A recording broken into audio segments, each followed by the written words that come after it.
guys, it's the Geek again, and forgive me, my place is a little hectic. See? Hectic? Okay. Sorry. It's Thanksgiving, and I have nowhere to be. I've got nothing to do. No one really to see. So, I thought I'd do a review, since I got nothing else to do, and I haven't seen you guys in a while. So, we are going to touch on another toy line. It's been a while, and I will show you guys these in better detail a little bit later. But for now, we're just going to go over them a little bit. These came out, I think, in 1997. I've done very little research, so I apologize about that. I couldn't find, and maybe I didn't look hard enough, I couldn't find a checklist of when they were released chronologically, but I did find a complete list of what all was released. These are the Marvel Famous Cover Series. And you're asking yourself, Geek, famous covers? That sounds so dumb and boring. Who's going to buy a figure based on a cover? And I feel I need to clarify a little bit. These aren't even really action figures. If you're an older collector, you remember a toy line called Miko. And they made everything in the form of an 8-inch doll. And the way they could do this was, all they had to do was make a different head, put different clothing on it. It's the same doll body, either a female buck or a male buck. And you could just put different clothes and heads on, and boom, you got a figure. And they threw every figure out. And for a while, this is the only toy line that mattered. Fast forward to the 1990s. I'm just starting out in collecting toys. And I learned all too fast that Miko figures are way too pricey if you want to get a complete one. And there's so many of them, you're never going to get any kind of complete set. And then these come out. And while I don't consider these action figures, yes, they're dolls. These are the only dolls I really buy. They are kind of a throwback to the old Miko toy line. These were made by Toy Biz when Toy Biz had everything Marvel. And the first wave, we got... Well, you know what? Let's take a look at the figures first, and then we'll get into what came out. Okay, guys, here's a more close-up look of the Marvel Famous Covers collection. Or, I'm sorry, to be more accurate, the Marvel Comics Famous Covers series. And I know you can't really read that, but this was the Spider-Man one from Amazing Fantasies 15. Everyone is packaged like this. You got the main character, you got the 8-inch ultra puzzleable figure with authentic fabric costume, little thing there, the logo from Toy Biz, the name of the character, and the comic they're promoting or trying to use as an excuse to make this figure. And we open it up, and it's got the window with the name of the character and the character himself in a big old window, like Marvel, Barbies for Marvel kind of thing. And then over here, we have the bio, a little bit about the comic, and a little bit about the character, and another couple of art pieces. And then on the back we have the Aunt May special offer. So let's open this up and take them out. And before I go further, I gotta point out, this here is a proof of purchase. I know at least one of these is missing from my boxes, because when my parents got these for me, they got all of them including Aunt May at once. So, in order to do that, they had to cut one or two of those out to do that. But, here's Spider-Man, and let's take him out. I'm standing awkwardly. Maybe I'm supposed to be swinging or something, I don't know. But, he's pretty darn poseable, and the costume really is fabric. It's pretty... I like that a lot. It's awkward, because we don't usually see that in figures nowadays. And, I do wish they could have, like, maybe stopped at the hands, because it feels like a onesie they're wearing, you know? I mean, there's no finger glove thing. He's making a fist and you almost can't tell.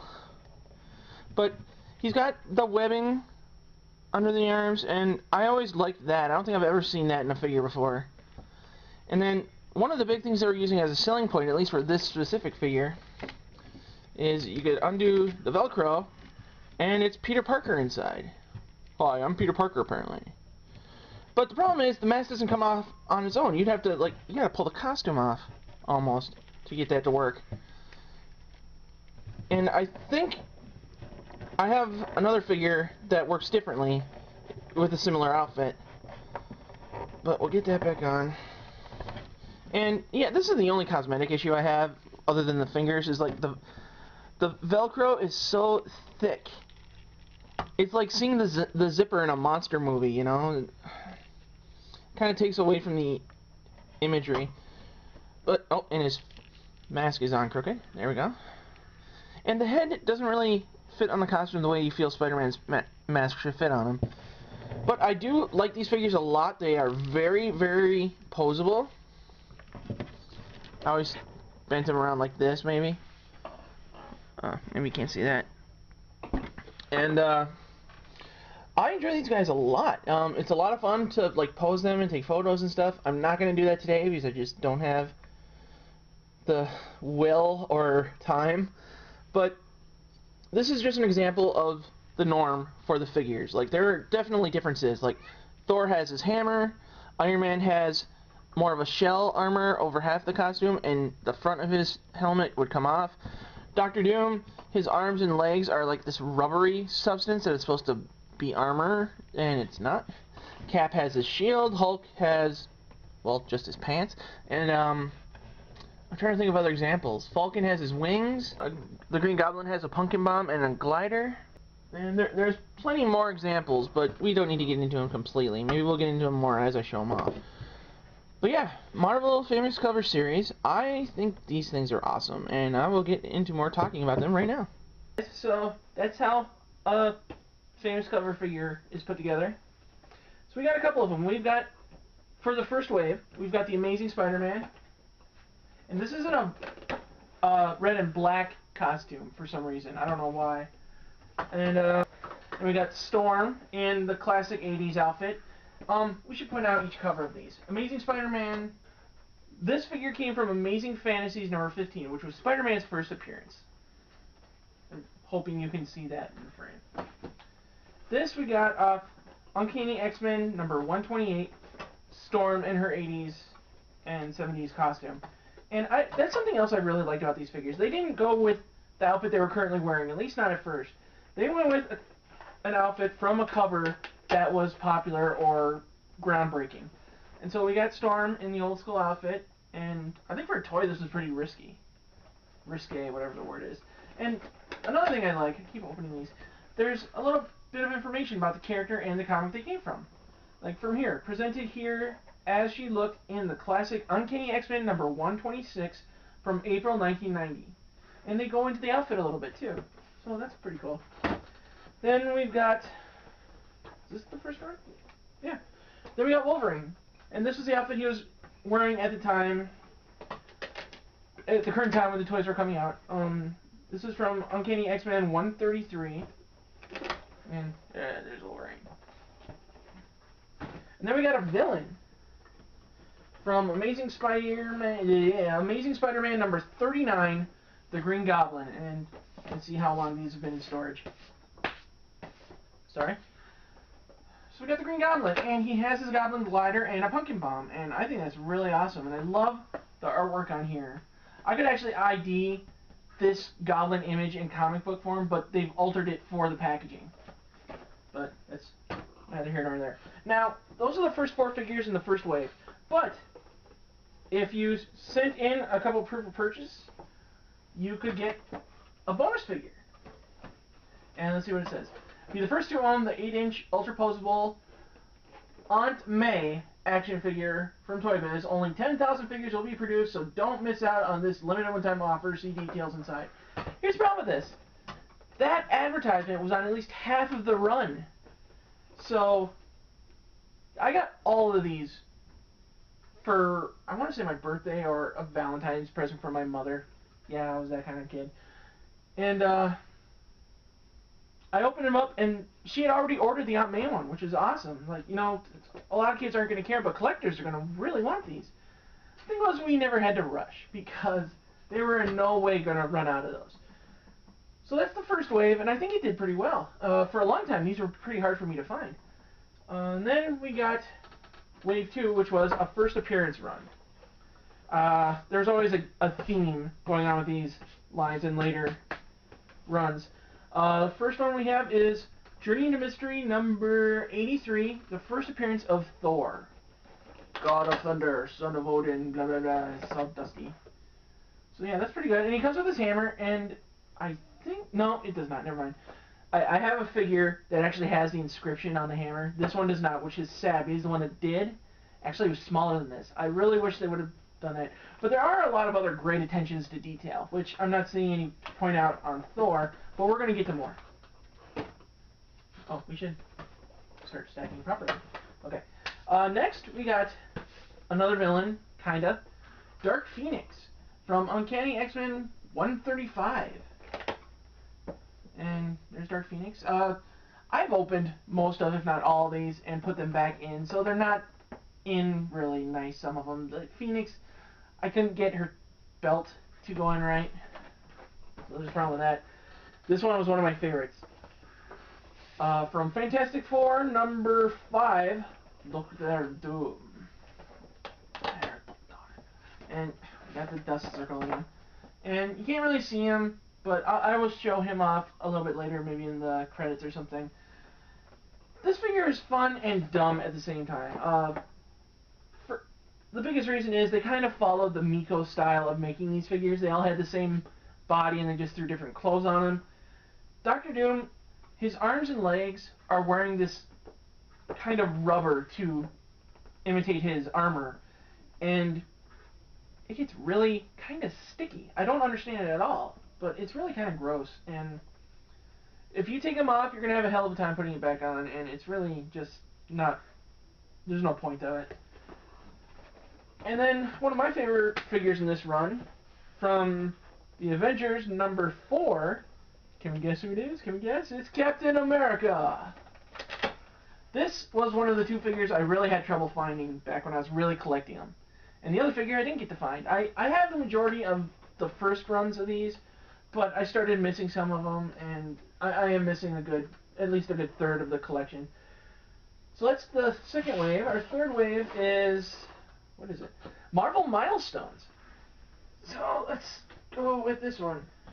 From Daredevil number 7, we have Daredevil, even though for some reason Namor is on the cover.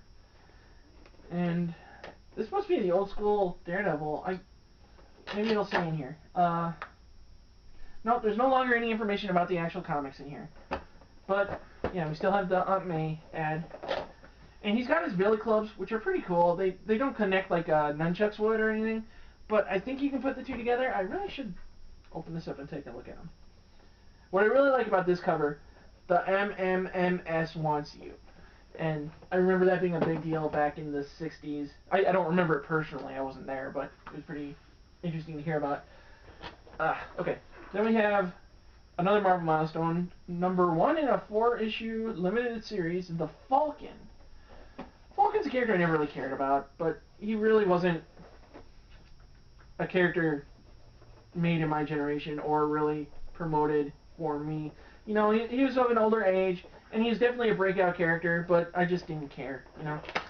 And there's the Falcon. He's got his wings. They're pretty cool. I don't know if I've ever taken him out of the package. But, yeah, we got Falcon. And then the villain of the run is from X-Men number 240, Mr. Sinister. Got that dust circle again. And I know I've taken him out at some point. He's a pretty cool figure for what he is. And the figure I missed in this run is Black Widow. I do not have the Black Widow figure. I really wish I did. I saw her a couple times. This is a point in my life where I didn't have much money, or I was spending it very fruitlessly, as opposed to today. And it's just hard for me to keep up with everything for some reason. And maybe one day I'll go back and collect the rest of them. And if I do, we will do an update video. And then wave 4, and keep in mind, I am not 100% sure on the waves at this point. After Marvel Milestones and First Appearance, they get mixed up in my mind. So, bear with me on these. Next is the Avengers Assemble series, and this is the Vision from Avengers number 57, which is pretty ironic considering the movie coming out next year. The Vision's a pretty cool figure. I don't know if I like him in this color tone or in the plain white color tone. This feels more retro to me, even though I think the other color came first. I'm not 100%, don't quote me on that. But yeah, that's the Vision. Then we've got Hawkeye from #1 in a 4-issue limited series, Adventures West Coast, which turned out to be a long title run. So there's Hawkeye. He's got the bow and the quiver of arrows, and I think those arrows actually come out. I'd have to open them up and check again. I don't remember. But this is Hawkeye in his original outfit, as far as I can tell. I don't remember. Then we have one of my favorite figures. I couldn't believe it took him this long to make these figures. Number 116 of the Incredible Hulk. And it's the Hulk. Ripped purple pants, that's all you need. It's the Hulk. Come on. And then one of my favorite figures of this wave is Iron Man. Now you can see, I don't know if it's a good view there, there's this little plastic piece that's supposed to cover the circle on his armor, which does not want to stay on apparently. But what I really liked about this figure is the helmet opens up. Like, the whole helmet doesn't come off, but the faceplate does. And you can see Tony Stark behind it. And once again, we have the Aunt May stuff. But this is from Iron Man number 126. The Invincible Iron Man girl. Okay, and then we have Wave 5, I'm hoping. And out of the 4 figures in this wave, I only have 2, sadly. Magneto and Cyclops were in this wave, and I missed both of those.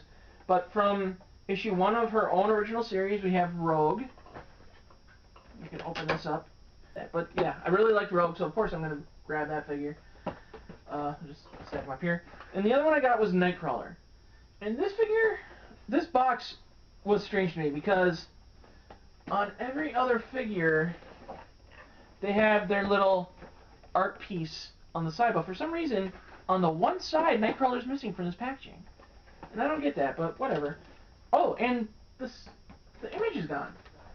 This might be a mistake box or something, but each box says 8-inch ultra-posable figure with authentic fabric costume, except for Iron Man because it's not fabric. Well, maybe some of it is. But this does not have that. It has the indentation of where it would be, but it's not on there. And this and Rogue were previews exclusives, which means you weren't going to find them in regular stores. You'd have to go to a comic store or a specialty store. And there's Nightcrawler, and it really bums me out because he has a half-closed hand as if he was going to hold a sword. So I honestly feel Nightcrawler was an unfinished character for some reason. He has the tail and it's posable, but I'm afraid to use that because at some point it manipulates the outfit he's wearing, and you just don't want to risk that. Nightcrawler is from X-Men Unlimited number 19. Oh, and in the back, we have lost the Aunt May ad, and we've got another art piece of the figures, special collector's editions. And I think that, no, those are on all of them. But yeah, these were marketed as collector's toys, and of course I opened them all up, but I really enjoyed them. I really liked having these figures. So we're going to do Wave 6, which was another X-Men wave, Children of the Atom. And again, I only have 2 of these figures. They released Gambit, which is a character I never liked, so I kind of have tried not to get that one. And another costume of Wolverine. He had the older brown, goldish yellow costume. Not the one that showed up, I think, in the 80s and 90s, but the one before that. Like when he first showed up, I think it was that kind of outfit. No, that was, I don't know, an older costume. I think it showed up in the first new X-Men comic. But yeah, I missed Gambit and Wolverine, but I got these 2. I got Sabretooth. This one is from X-Men number 6, and this is Sabretooth. And I am really impressed with the costume on this, and overall everything. And I never really cared about Sabretooth, but I really was impressed by this figure. And the other figure I got in this run was from X-Men number 53, Jean Grey. And having this figure makes me really wish I had gone back and gotten Cyclops. Yeah. So we got Jean Grey here. Pretty articulate. Something about her face sculpt rubs me the wrong way. I just don't care about it. And her and Sabretooth again have their own little art piece on the back. And then we had a wave that was really 2 mini waves. And sadly I only have one of those 2 waves. There was a Bad Guys wave, and then a Marvel Divas wave. And the Bad Guys wave I missed. Sadly. Very sadly. And that was a Red Skull and Carnage. And this was towards the time where the figures were running out of steam. We knew this toy line was done for. And they were like a passing thing you would see at the collector store. I'm like, oh man, those are out? I wish I had money. And you forget about them. And, oh, Carnage! They made Carnage! It's so depressing. But I got the other one, which was Marvel Divas. And for that wave, we got Scarlet Witch from Avengers number 186. Yeah. So, and I think that was the outfit she was wearing at the time. Maybe the outfit before, back in the 80s at least. And then the other one was Psylocke. And I honestly feel we had more Marvel characters we could have gone to before Psylocke. And you know what? She's on the same cover as Sabretooth, X-Men number 6. This figure just feels like a waste of time. Why did they waste our time getting this? But opening her up, she does look kind of cool. She has, this one has some costume damage, which was like that in the packaging. And then she has this little psi power sword, which I never noticed before now for some reason. And yeah, I thought we could have done much better than Psylocke. We could have gotten She-Hulk or Ms. Marvel or somebody. I'm sick of X-Men. We don't need more and more X-Men characters.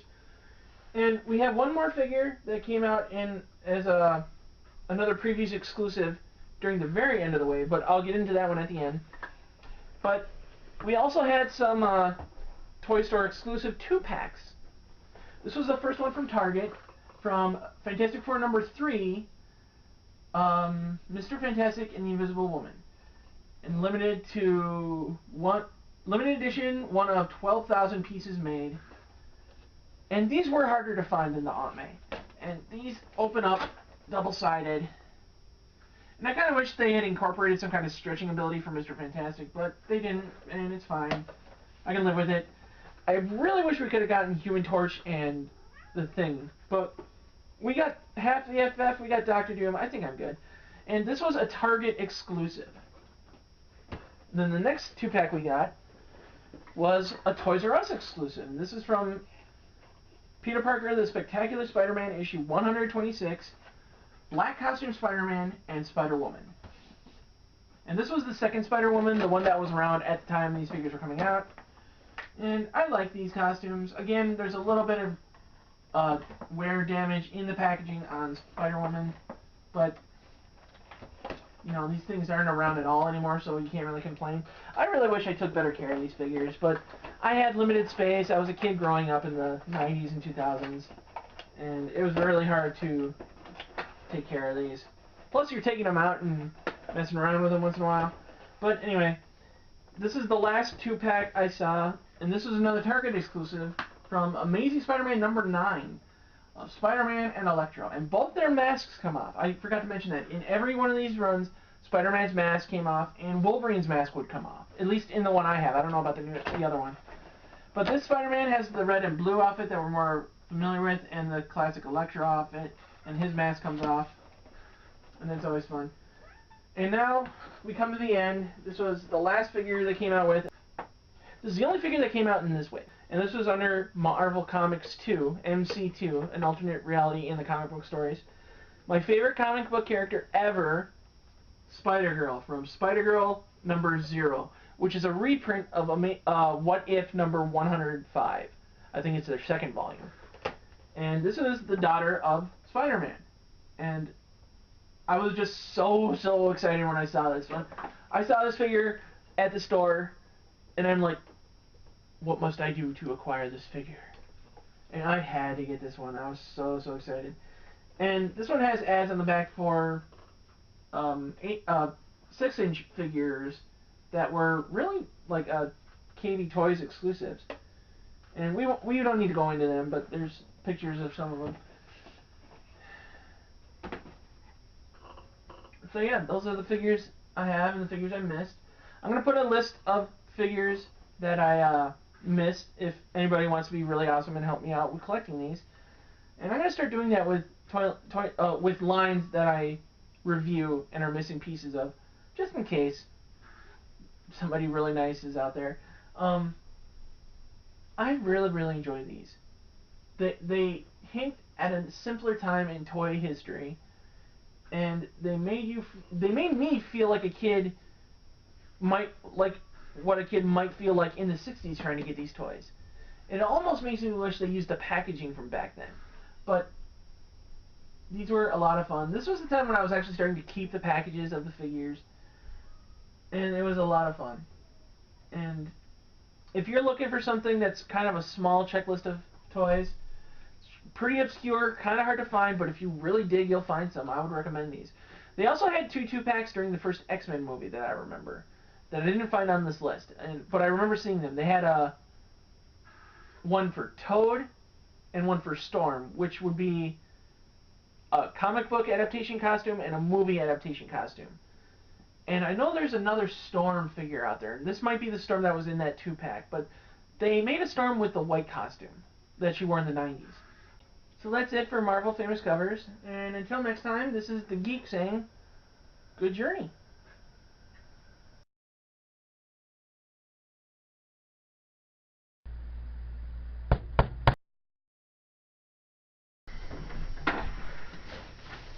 Hi. Hi, what are you doing here? Thanksgiving. Which begs the question, what are you doing here? Well, Thanksgiving is all about food, right? Yeah? You know what the Japanese love more than anything?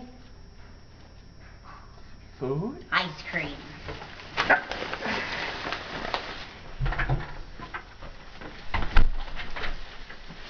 Let's go!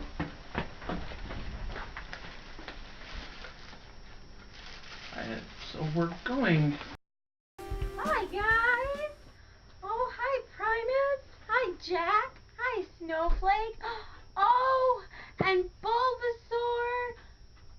Baba. Baba, sorry. Baba, sorry. Baba, sorry. Baba, sorry. I love you so much. How are you, Primus? Yeah, oh, look at, oh, you guys, you look so great.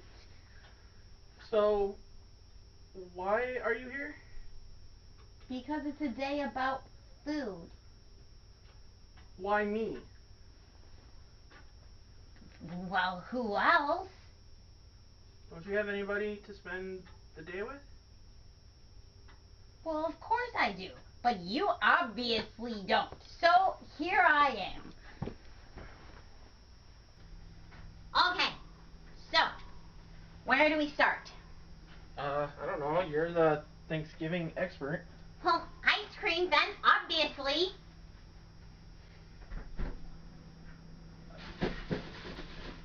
Ice cream for Thanksgiving? Well, what else are we supposed to eat? Stuffing, potatoes, turkey? Who eats turkey in Japan? We're not in Japan.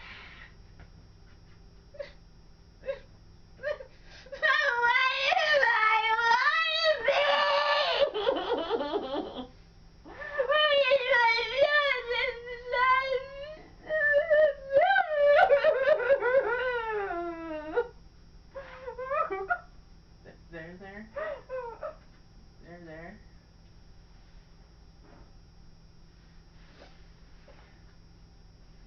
So I brought you this. Green tea ice cream. Oh, okay. It's amazing. Oh my gosh. In Japan, you can get ice cream everywhere. On every street corner, there's a soft serve shop. An entire shop devoted to soft serve. On every street, a scoop shop scooping delicious thousands and thousands of flavors. Streets lined with chocolate chips. All right. Maybe not the streets lined with chocolate chips part, but the ice cream. Definitely the ice cream. Okay, Willy Wonka. Let's get to it. You're not gonna tie me up again, are you? Do you need to be tied up? Or do you just want to be? I plead the fifth. Alright, I guess if you want Japan, I can do something.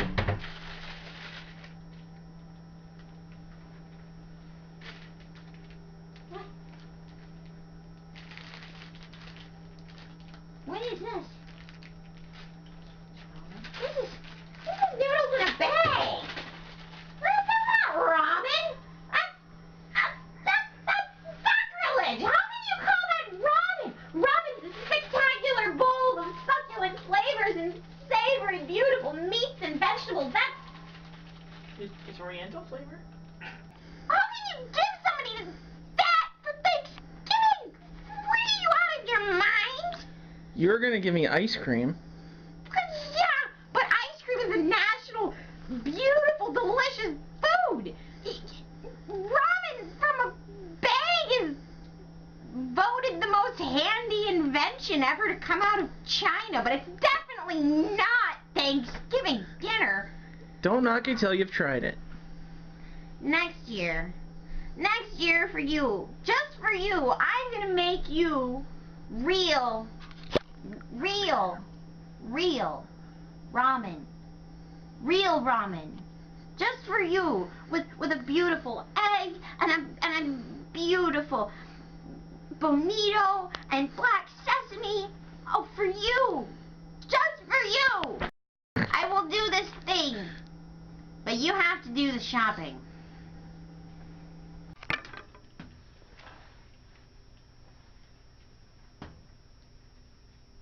Are you putting anything in there? Yeah. Seasoning? Oh my God. Ah! Very violent. You're already committing a freaking murder to a beautiful food. You might as well at least do it semi-properly. You still use the seasoning? Yes. We'll still use your seasoning. This is just gonna make it actually taste like Japan. You carry bonito flakes in your pocket? Bonito flakes. And yes, don't you? Give me that.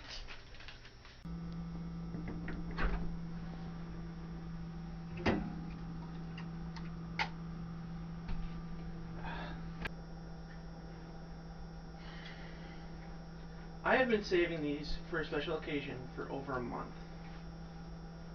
The last two, they stopped making them. A month? What is this, 4th of July? I like to think of it like this. The summer doesn't need to end until the can is ended. Well, I like that. Alright, cheers for summer. It might be, what, 20 degrees outside? Not even. Oh, yes, but my can makes me feel like I'm in a sauna in Hawaii. You sound like a milk commercial from the 80s. Refreshing. That's pretty tasty. Usually I have to go to Taco Bell and get the icy if you ever want it, but they put it in cans for a couple months. I like it. Well, the ramen should be done by now, so we can get down to dinner. Ah, yes. The ramen. Alright, if you want to do Thanksgiving, we're doing it right. And it's not Thanksgiving anymore. It's Turkey Day. We cannot have Turkey Day without Mystery Science Theater 3000. All the nerds and their MST3K. You are one to talk. Okay.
Roger. Aren't you a good... What? Oh, well, I mean... Well, I suppose if you wanted to, I guess. Okay, sure. You can come home with me. Well, no, you can't drink out of my toilet. Sorry.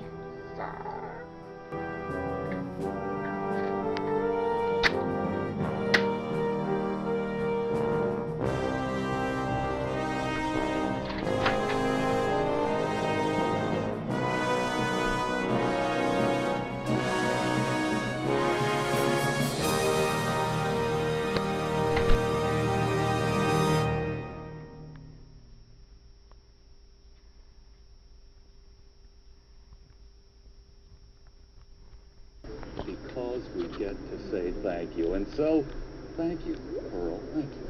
Thank you, Dr. Forrester. And thank you, everyone. Happy Thanksgiving. Happy Thanksgiving.